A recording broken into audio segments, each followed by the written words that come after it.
Welcome to our channel. Today, I want to tell you a powerful story. It is about a wife, her quiet pain, her silent strength, and the man who almost lost her until he finally opened his eyes. This is the story of Steve and Emily. They had been married for 15 years. They had 2 kids, a nice home in Ohio, and a life that looked perfect from the outside. Steve worked in an office. He was a good man. He never drank, never hit, never cheated. But he had one big problem. He forgot how to love. Every day, he came home, tired from work. He placed his keys on the table, looked at his phone, and sat on the couch.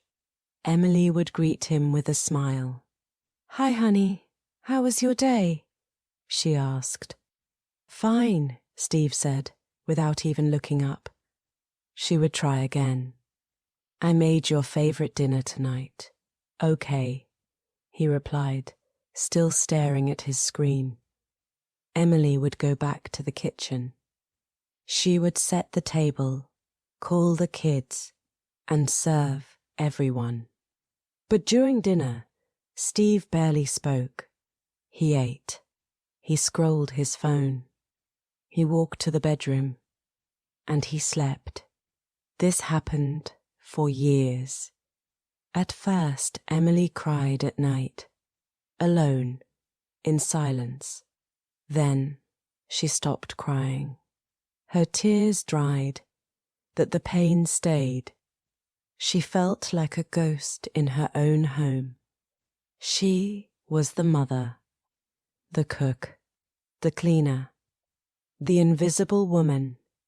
One day, something small broke her heart.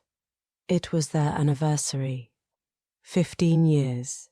Emily had baked a cake, made candles, wore a red dress that Steve once said he loved.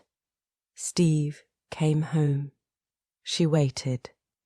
He looked at the table, saw the cake, and asked, "Whose birthday is it?" Emily didn't answer. She just smiled weakly and said, "No one's."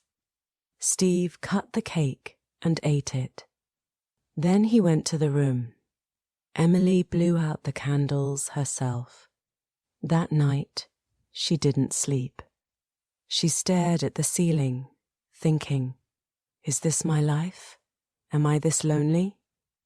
The next morning, she didn't wake up early. She didn't cook.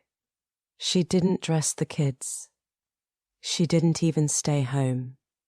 Steve woke up and found a note on the kitchen counter. "I need a break. I need to find the woman I lost. And that woman is me." No anger. No drama. Just a simple message. But it hit Steve like a truck. He called her. No answer. He checked with friends. No one knew where she was. He sat at the table, looked at her empty chair, and for the first time in years, he cried. He remembered the young girl who stood with him in the rain when he had no job, the woman who stayed up all night when he had the flu, the mother of his kids who never complained when life was hard, and now she was gone. The kids asked, "Where's Mom?" He didn't know what to say, so he said nothing. For 2 days, Emily was away. She stayed at her sister's place. She went to a park, read a book, drank coffee alone, and thought about everything. She wasn't angry. She was just tired. Tired of not being seen. On the 3rd morning, she returned. Not because she forgave Steve, but because she wanted to talk. Steve was in the kitchen. He was cooking breakfast badly. The eggs were too salty. The toast was burned. Emily smiled for the first time in days. They sat down. Steve held her hand. His voice broke. I didn't see you. I took you for granted. I thought I was doing my job by working, but I failed as a husband. Emily looked into his eyes. For the first time, she felt something new. Not sadness, not anger, just honesty. I didn't leave you, she said. I just needed you to see me again. Steve nodded. I see you now. From that day, small things changed. Steve said thank you when Emily cooked. He helped with the dishes. He talked to her during dinner. Not big talks, but real talks. How was your day? You look nice today. Let's watch a movie tonight. The kids noticed it.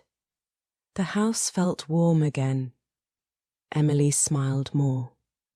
Steve laughed again. They started going on walks, just the two of them. Sometimes they said nothing, but the silence was comfortable now. One evening, as they sat on the porch, Steve held her hand and said, "Thank you for coming back." Emily replied, "Thank you for finally seeing me." They didn't need flowers or big gifts. They just needed presence, attention, kindness. What can we learn from this story? Many times, people don't leave because of big fights. They leave because they feel unseen. Don't wait for someone to walk away before you open your heart. A good marriage is not about being perfect. It's about noticing the little things. Look at your partner. Thank them. Ask about their day. Hold their hand. Listen. That empty chair at the table. It's not just a seat. It's a warning, a message, a chance to fix what is broken before it's too late. Thank you for listening to this story. If it touched your heart, please share it. Maybe someone else needs to hear it too.